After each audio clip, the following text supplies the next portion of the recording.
Friends, आप सभी का करियर बिने में स्वागत है। दोस्तों, आज हम हिंदी प्रैक्टिस सेट 9 नंबर देखने जा रहे हैं। इससे पहले 8 प्रैक्टिस सेट हो चुका है और हिंदी से रिलेटेड जो है 12 वीडियो डाला हुआ है।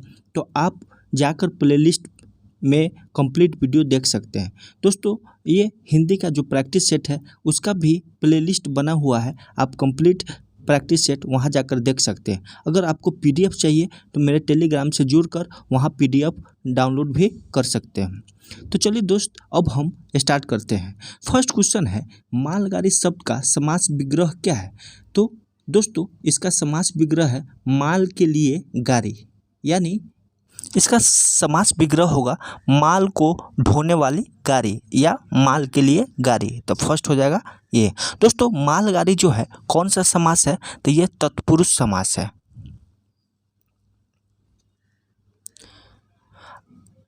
अगला क्वेश्चन है, कमल नयन में कौन सा समास है?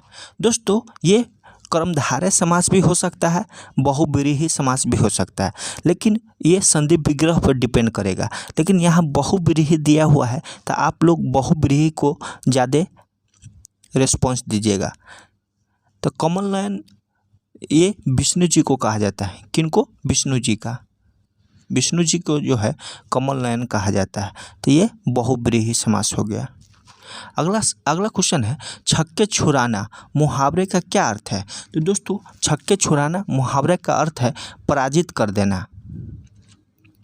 अगला है, लाल पीला होना मुहावरे का सही अर्थ क्या है?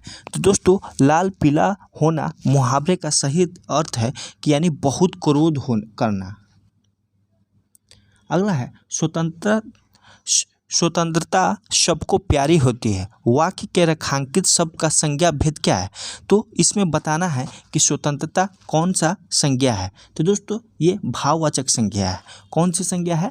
भाववाचक संज्ञा है स्वतंत्रता। अगला है, व्युत्पत्ति के आधार पर संज्ञा के कितने भेद होते हैं? तो दोस्तों, ये 3 भेद होता है। कितने भेद होते हैं? 3 भेद होता है। कौन कौन? रूढ़, यौगिक और योग रूढ़। दोस्तों, जो योग रूढ़ है ये बहुव्रीहि समास होता है।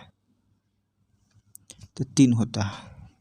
अगला है, निम्न में से सर्वनाम शब्द है। तो इसमें से कौन है जो सर्वनाम शब्द है? तो कुछ जो है सर्वनाम शब्द है, यानी संज्ञा के बदले प्रयोग किया जा सकता है। अगला है, उसने पत्र लिखा रेखांकित शब्द का सर्वनाम भेद है। तो कौन सा सर्वनाम भेद है? तो ये निजवाचक सर्वनाम है? नहीं, ये दोस्तों ये पुरुषवाचक सर्वनाम है। कौन है? पुरुषवाचक, यानी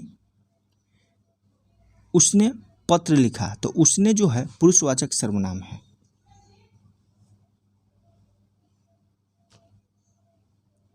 अगला क्वेश्चन है, हिमालय से गंगा निकलती है, इस वाक्य में कौन सा कारक है? तो दोस्तों, यहाँ हिमालय से गंगा निकलती है, तो ये निकलती है यानी अलगाव होता है, तो अपादान कारक है। अगला है, वह कार मेरी है, इस वाक्य में कौन सा कारक है? दोस्तों, इस वाक्य में जो है ये संबंध कारक है। अगला है, आसमान का रंग नीला है, विशेष से पहचाने। तो इसमें विशेषण नहीं पहचाना है, विशेष से पहचाना है। तो इसमें विशेष से कौन हो जाएगा? तो विशेष से जो है आसमान हो जाएगा।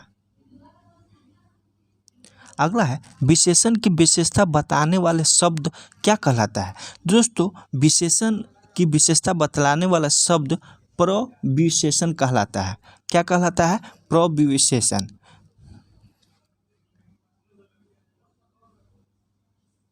अगला है, खेलना खिलवाना कैसी क्रिया है? दोस्तों, खेलना खिलवाना जो है प्रेरणार्थक क्रिया है। क्या है? प्रेरणार्थक क्रिया। अगला क्वेश्चन है, बच्चा अखबार पढ़ रहा है, यह किस प्रकार की वाक्य है? दोस्तों, यह जो है सकर्मक वाक्य है। अगला है, निम्नलिखित में से किस भाषा विकास सौरसैनी अपभ्रंश से हुआ है? दोस्तों, हम लोग फर्स्ट प्रैक्टिस सेट में ही चर्चा किए थे अपभ्रंश के भेद, अपभ्रंश के भेद। तो दोस्तों, ये पाँच छः टाइप का होता है, जैसे शौरसैनी होता है, अर्ध मागधी होता है, मागधी होता है, खस होता है, ब्राचर होता है और महाराष्ट्री होता है। तो इसमें पूछा गया है कि शौरसैनी के अपभ्रंश का जो भेद है शौरसैनी, वो आधुनिक भारतीय आर्य भाषा का कौन कौन सा है। तो शौरसैनी में जो है पश्चिमी हिंदी, राजस्थानी और गुजराती आता है। क्या क्या आता है? पश्चिमी हिंदी, राजस्थानी और गुजराती। तो यहाँ पर ऑप्शन गुजराती दिया हुआ है, तो इसका गुजराती आंसर सही हो जाएगा। दोस्तों अगर अर्ध मागधी में पूछे तो पूर्वी हिंदी, पश्चिमी हिंदी तो शौरसैनी, अर्ध मागधी में पूर्वी हिंदी। दोस्तों मागधी अगर पूछे तो बिहारी, उड़िया, बांग्ला और असमिया, इसमें चार भाषाएँ हैं मागधी में। कौन कौन? बिहारी हो गया, उड़िया हो गया और बांग्ला हो गया, असमिया हो गया। दोस्तों ब्राचर के बारे में भी पूछ दिया जाता है। ब्राचर में कौन कौन भाषा आता है? तो पंजाबी और सिंध जो है ब्राचर भाषा है, ब्राचर भाषा। अब महाराष्ट्र में मराठी जानते ही है।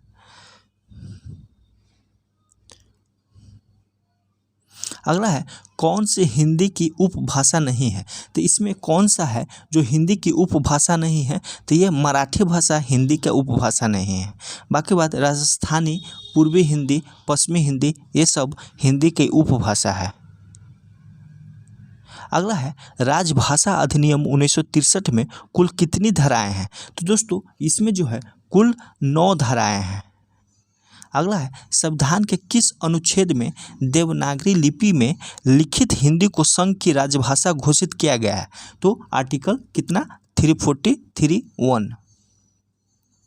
अगला है निम्नलिखित में से कौन सा शब्द विदेशी नहीं है। तो कौन सा शब्द जो है इसमें विदेशी नहीं है? तो कान जो है विदेशी नहीं देशी है। अगला है प्यासा का तत्सम रूप है। तो प्यासा का तत्सम रूप क्या है? तो प्यासा का तत्सम रूप जो है प्यासा है, प्यासा। अगला है अपभ्रंश एवं ब्रज भाषा के योग से कौन सी भाषा बनती है। तो दोस्तों कौन सी भाषा बनती है? तो पिंगल भाषा जो है अपभ्रंश और ब्रज भाषा के मिलकर पिंगल भाषा बनती है। अगला है तमिल की पिले से पिल्ला के रूप में अर्थ परिवर्तन का कारण है। तो क्या कारण है? तो दोस्तों ये जो है अन्य भाषा से गृहीत शब्द है।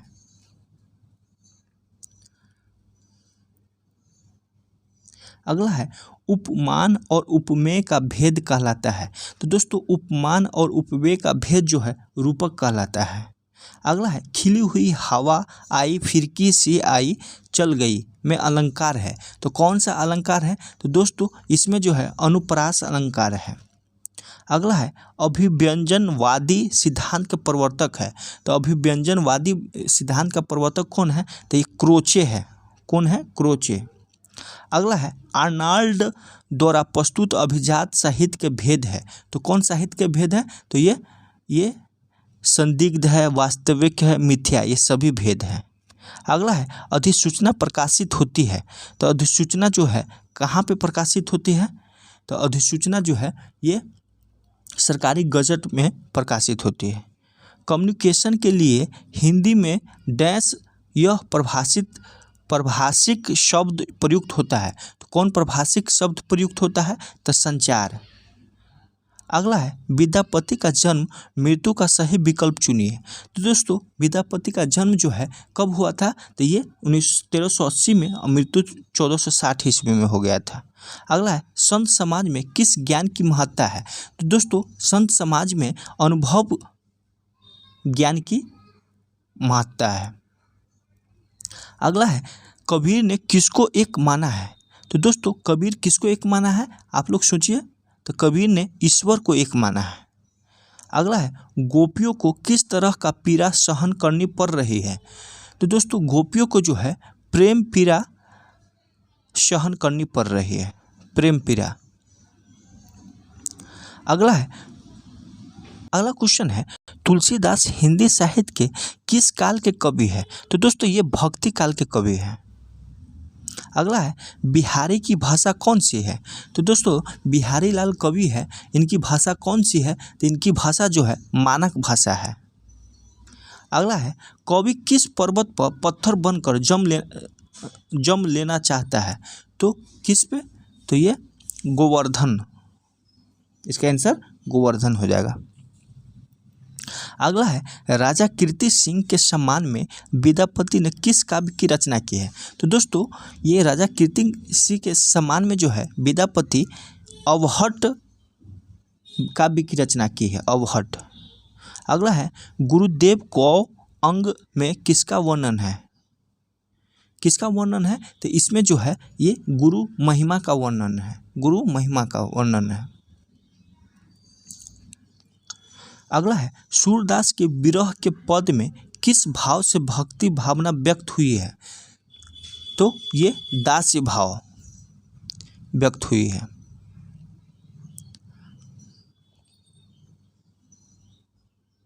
अगला है तुलसीदास की कौन सी कृति सर्वाधिक लोकप्रिय है। तो कौन सा कृति सर्वाधिक लोकप्रिय है, तो रामचरितमानस। अगला है सतसैया के दोहरे अरुणावक के तीर देखने में छोटे लगे घाव करे गंभीर। इस दोहे के घाव करे गंभीर का क्या अर्थ है। तो क्या अर्थ है, तो ये गंभीर प्रभाव डालना, यानी गंभीर प्रभाव डालता है। अगला है भूषण कैसे कवि थे। तो दोस्तों भूषण जो है ये रीतिबद्ध आचार्य कवि थे। अगला है निम्नलिखित में से क्या भ्रमर का पर्यायवाची है। तो पर्यायवाची क्या है भ्रमर का, तो ये मधुर। अगला है हिंदी साहित्य में नवजागरण के अग्रदूत थे। तो अग्रदूत कौन थे, तो ये भारतेंदु हरिश्चंद्र को जो है हिंदी साहित्य के अग्रदूत माने जाते हैं। अगला है भारतेंदु जी की संपादित पहली पत्रिका कौन थी। तो पहली पत्रिका जो है कौन थी, तो ये कवि सुधा थी। अगला है गुप्त जी का जन्म कहाँ हुआ था। तो दोस्तों गुप्त जी का जन्म जो है ये चिरगांव में हुआ था। अगला है मैथिली शरण गुप्त को किस कृति के आधार पर राष्ट्र कवि कहा गया है। तो किस कृति के आधार पर राष्ट्र कवि कहा गया, भारत भारती के आधार पर। दोस्तों भारत भारती इनकी बहुत ही फेमस रचना है, आप इनको ज़रूर याद रखिएगा क्योंकि इन्हीं के आधार पर जो है राष्ट्र कवि इनको कहा गया है। अगला है निराला की पहली कविता है। तो निराला की पहली कविता जूही की कली है। अगला है निराला जी में कौन सी प्रतिभा थी। तो दोस्तों निराला जी में जो है बहु वस्तु स्पर्शनी प्रतिभा थी, बहु वस्तु स्पर्शनी प्रतिभा थी। अगला है छायावाद की सीमांकन माना जाता है, यानी छायावाद कवि जो है कब से कब तक रहे। तो छायावाद जो है ये 1918 से 1936 ईस्वी के बीच में माना जाता है। इनमें कौन सी कृति व्यावाद की है। तो कौन सी कृति, तो ये ग्रंथि, गुंजन और वीणा सभे उपयुक्त में से सभे जो है व्यावाद की है। महादेवी वर्मा का दार्शनिक आधार है। महादेवी वर्मा का दार्शनिक आधार जो है सर्वात्मवाद है, यानी बौद्ध दर्शन है। अगला है कवित्री कैसे मधुर मथुर जलने की सीख देती है। तो कैसे सीख देती है, तो ये निराला जी को सीख देती है, जलने की सीख देती है। मान किनको सीख देती है, तो निराला जी को सीख देती है। अगला है छायावादी कवि प्रणय को जीवन के किस रूप में रखे हैं। तो किस रूप में रखे हैं, तो ये यथार्थ रूप में रखे हैं। दोस्तों आपको अब बहुत टाइम है, आप जितना भी कवि इसमें प्रैक्टिस सेट में चर्चा हो रहा है उसका पूरा डिटेल्स जो है अब ज़रूर जानना चाहिए, ताकि आपको क्वेश्चन आसानी से समझ में आए और फास्ट प्रैक्टिस सेट करें। अगर आपकी तैयारी होगी तो आप एक बार देखते ही आप सही आंसर कर सकते हैं।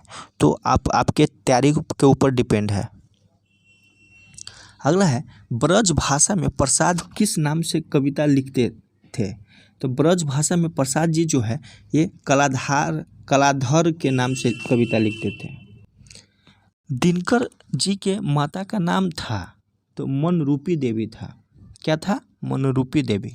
अगला है मातः उसे फिर संस्कार तुम देना किस कविता की पंक्ति है। तो यह पंक्ति जो है ये नदी के द्वीप कविता की पंक्ति है। अगला है बलचनमा अग्रतारा हीरक जयंती उपन्यास किनकी है। ये सारा उपन्यास जो है नागार्जुन जी का है। अगला है दिनकर जी की पहली कविता किस पत्रिका में प्रकाशित हुई थी। तो किस पत्रिका में प्रकाशित हुई, तो ये छात्र सहोदर के पत्रिका में प्रकाशित हुई थी दिनकर जी की पहली कविता। अगला है अज्ञेय जी कब यूनेस्को की यात्रा पर गए थे? तो कब गए थे? तो 1955 ईस्वी में। अगला है निम्नलिखित में से कौन सा नाटक सर्वेश्वर दयाल सक्सेना द्वारा लिखा गया है? तो कौन सा नाटक? तो ये मोचीराम और बकरी। बकरी इनका फेमस है, याद रखिएगा, तो डी हो जाएगा। अगला क्वेश्चन है मुझे लिखो मैं कटी हुई अंगुलियां हूँ जिसे भूख ने खा लिया है। उपयुक्त पंक्तियाँ धूमिल की किस कविता से है? तो किस कविता से है? तो ये मैं हूँ कविता से है। अगला है नागार्जुन की कौन सी रचना प्रगतिशील काव्य रचना महत्वपूर्ण स्थान रखती है? तो कौन सी रचना? तो ये स्वदेशी शासक। अगला है सर्वेश्वर दयाल सक्सेना किस काल के कवि हैं? तो किस काल के कवि हैं? तो ये आधुनिक काल की कवि है। धूमिल कलकत्ता पहुँचे तो सर्वप्रथम क्या काम किए? तो सर्वप्रथम जो है ये लोहा ढोने का काम किए। दोस्तों आप लोग कमेंट कीजिए कि धूमिल का नाम क्या है, ओरिजिनल नाम। भोला की पुत्री का नाम क्या था? तो भोला की पुत्री का नाम क्या था जिनको गोबर से प्यार हो गया था? तो गोबर से किनको प्यार हो गया था? झुनिया को। अगला है कालीचरण को किसका शौक है? तो कालीचरण को जो है शिकार का शौक था। अगला है राग दरबारी कैसा उपन्यास है? तो दोस्तों राग दरबारी जो है आंचलिक उपन्यास है, आंचलिक। गोदान कैसा उपन्यास है? तो गोदान वो आंचलिक नहीं है क्योंकि वह पूरा वर्ल्ड में लागू होता है, यानी पूरा देश में लागू होता है। अगर राग दरबारी है किसी क्षेत्र विशेष की जानकारी देता है, समाज के आर्थिक, राजनीतिक और सांस्कृतिक स्थिति के बारे में। अगला है मरते हुए के गर्भ से ही उपन्यास का जन्म हुआ है। तो इसका क्या हो जाएगा? कविता, महाकाव्य, कहानी, नाटक। तो महाकाव्य। अगला है आश्रम के बूढ़े कुत्ते किसे देखकर दूर से ही पहचान लेते थे? तो किसे देखकर दूर से ही पहचान लेते थे? तो बावन दास को। अगला है राग दरबारी उपन्यास का पूरा घटनाक्रम कौन सा गांव का है? तो कौन सा गांव का है? अगर एक बार भी आप देखे होंगे तो जरूर सही कर देंगे, शिवपालगंज का। भारतेंदु हरिश्चंद्र का जन्म कब हुआ था? तो भारतेंदु हरिश्चंद्र का जन्म जो है 1850 ईस्वी में हुआ। ध्रुव स्वामिनी नाटक में कुल कितने गीत हैं? 4 है। दोस्तों आप लोग कमेंट कीजिए कि ध्रुव स्वामिनी नाटक की रचनाकार कौन है। आधे अधूरे में प्रयुक्त शैली नहीं है। तो कौन शैली नहीं है? आलोचनात्मक। अगला है भारत दुर्दशा नाटक के आधार पर भारत भाग्य किस शास्त्र से अपना अंत करता है? तो किस शास्त्र से अपना अंत करता है? तो ये जो है कटार से अपना अंत करता है। अगला है प्रसाद का कौन सा नाटक विशाख के देवी चंद्रगुप्त के आधार पर लिखा गया है? तो कौन सा नाटक है? तो ये ध्रुव स्वामिनी। यहाँ आइएगा, प्रसाद जी इनका रचनाकार है। अगला है आधे अधूरे नाटक रचनाकार कौन है? तो आधे अधूरे नाटक का रचनाकार जो है ये डॉक्टर लक्ष्मी नारायण लाल है। अगला है ठाकुर के जमादार का क्या नाम था? ठाकुर के जमादार का जो है लल्लू नाम था। अगला है ठाकुर के कुआं का प्रकाशन वर्ष क्या है? तो दोस्तों ठाकुर के कुआं का प्रकाशन वर्ष जो है 1932 है। दोस्तों इसमें आप कंफ्यूज मत होइएगा, ठाकुर का कुआं कहानी का लेखक और ठाकुर के कुआं का जो कविता लिखा गया है वो दूसरे के द्वारा गया है। आप लोग गूगल में सर्च करके आप कमेंट कीजिए कि ठाकुर के कुआं कविता किसने लिखा है, जो यूपी के हैं, और अभी बहुत ही चर्चा है, मे भी क्वेश्चन एग्जाम में आ सकता है। नीलम देश की राजकन्या किस प्रकार का कहानी संग्रह है? तो किस प्रकार का है? तो ये मनोवैज्ञानिक है। अगला है निर्मल वर्मा का निधन कब हुआ था? तो दोस्तों निर्मल वर्मा का निधन जो है 1975 ईस्वी में हुआ था। अगला है दिल्ली में एक मौत कहानी में है।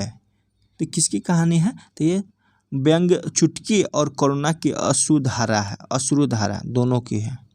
अगला है रिटायर होकर गजाधर बाबू कहाँ जाते हैं। दोस्तों रिटायर होकर गजाधर बाबू जो है अपने घर जाते हैं, रेलवे स्टेशन नहीं जाते, घर जाते हैं। यशपाल को जेल क्यों जाना पड़ा। दोस्तों यशपाल को जेल जो है स्वाधीनता संग्राम के कारण जाना पड़ा। किस कारण? स्वाधीनता संग्राम के। अगला है रिटायर अंग्रेज मेजर से शादी किसने की थी। तो मेजर से शादी किसने की थी, तो मिसपाल और रंजीत दोनों ने किया था। अगला है प्रसाद की कहानियों में कौन सी साहित्य और सामाजिक सिद्धांत मुख्य रूप से व्यक्त हुआ है। तो कौन सा है, तो ये आदर्शोन्मुख सामाजिक सिद्धांत और साहित्यिक सिद्धांत का मुख्य रूप से व्यक्त हुआ है, आदर्शोन्मुख। प्रेमचंद की कहानी ठाकुर का कुआं में कौन कौन से पात्र हैं। तो कौन कौन से पात्र हैं, तो ये जोखू है, साहू है, गंगी है, ये सभी है। जोखू पत्नी है, गंगी इसकी पत्नी है जोखू का, और यही बीमार रहता है तो इसको गंदा पानी पी रहा होता है तो गंगी मना करती है और फिर ये कोशिश करती है कि ठाकुर के कुआं पे जाकर पानी ले।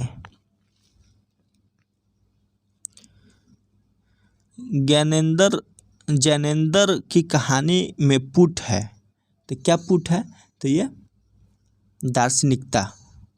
अगला है स्पेशल सर्विस में आने के लिए डॉक्टर मुखर्जी ने किसे मना किया था। तो दोस्तों किसको मना किया था, तो मिस्टर हार्वर्ड को मना किया था।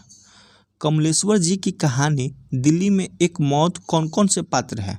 तो कौन कौन से इसमें पात्र हैं, तो अतुल मवानी, सेठ दीवानंद चंद, वासवानी, ये सभी है। अगला है गजाधर बाबू रेल की नौकरी में कितने वर्ष रहे। तो गजाधर बाबू रेल की नौकरी में 35 वर्ष रहे। अगला है यशपाल की कहानी अभिशप्त में कौन कौन से कहानी है। तो कौन कौन सी कहानी है, तो शुक्ला, ज्वाला, लल्लू, ये सभी इसमें पात्र हैं। अगला है मोहन राकेश का जन्म कब हुआ था। तो दोस्तों मोहन राकेश का जन्म जो है 1925 ईस्वी में हुआ था। अगला क्वेश्चन है संदेश रासक के लेखक है। तो संदेश रासक के लेखक कौन है, तो ये अब्दुल रहमान है। अगला है अपभ्रंश को पुरानी हिंदी किसने कहा। तो अपभ्रंश को पुरानी हिंदी जो है चंद्रधर शर्मा गुलेरी ने कहा था। अगला है दैतवाद के प्रणेता है। तो दैतवाद के प्रणेता कौन है, तो मध्वाचार्य है। दोस्तों आप लोग रामानंद, रामानुजाचार्य और वल्लभाचार्य का जो है प्रणेता आप लोग कमेंट कीजिए ताकि कंप्लीट यहाँ पे हो जाए। मीराबाई की उपासना है। तो मीराबाई की उपासना क्या है, तो दास्य भाव, वात्सल्य भाव, माधुर्य भाव, सख्य भाव। तो दोस्तों माधुर्य भाव जो है मीराबाई की उपासना है। अगला है देहाती दुनिया उपन्यास के लेखक कौन है। तो देहाती दुनिया उपन्यास के लेखक जो है शिव पूजन सहाय है। अगला है उसने कहा था कहानी किस वर्ष सरस्वती में छपी। तो किस वर्ष छपी, तो ये 1915 में छपी थी। अगला है कौन सा निबंध संग्रह हजारी प्रसाद द्विवेदी का नहीं है। तो कौन सा, तो विषाद योग जो है हजारी प्रसाद द्विवेदी का नहीं है। आलोक पर्व, कूटज, कल्पलता, ये सब जो है हजारी प्रसाद द्विवेदी का निबंध संग्रह है। कहानी नई कहानी पुस्तक के लेखक है। तो इस पुस्तक का लेखक कौन है, तो नामवर सिंह है। तो दोस्तों आप अगर आपका तैयारी अच्छा हो गया है तो ये फ़ायदा आपको बहुत करेगा, काहे कि आपको एकदम माइंड में सेट करा देगा अगर प्रैक्टिस कीजिएगा।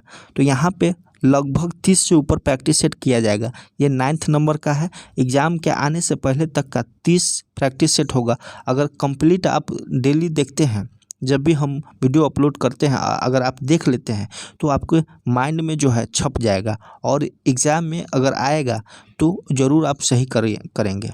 दोस्तों प्रैक्टिस सेट करने से सबसे बड़ा बेनिफिट ये है कि हम लोग जानते हैं, मेरा अनुभव है कि एग्ज़ाम में ज़्यादातर स्टूडेंट माने नॉर्मल क्वेश्चन ही गलत करके आते हैं। हार्ड क्वेश्चन तो सही कर देते हैं लेकिन नॉर्मल क्वेश्चन में गलत करके आ जाते हैं। तो आप ज़्यादा से ज़्यादा प्रैक्टिस सेट कीजिएगा तो ये प्रॉब्लम आपका समाप्त होगा और आप बेहतर से बेहतर अपना परफॉर्मेंस एग्ज़ाम में दे सकते हैं ताकि आपका फाइनल सिलेक्शन हो जाए। और ये भी हिंदी माने आप जो भी लैंग्वेज लिए हैं तो आपको जो मेंस के मेरिट लिस्ट में भी ऐड होगा। तो ज़रूरी है, अगर 100 में 80 से ऊपर ले आते हैं तो आपका बेस्ट परफॉर्मेंस रहेगा और आप सेलेक्ट हो जाइएगा। चलिए दोस्त, थैंक यू।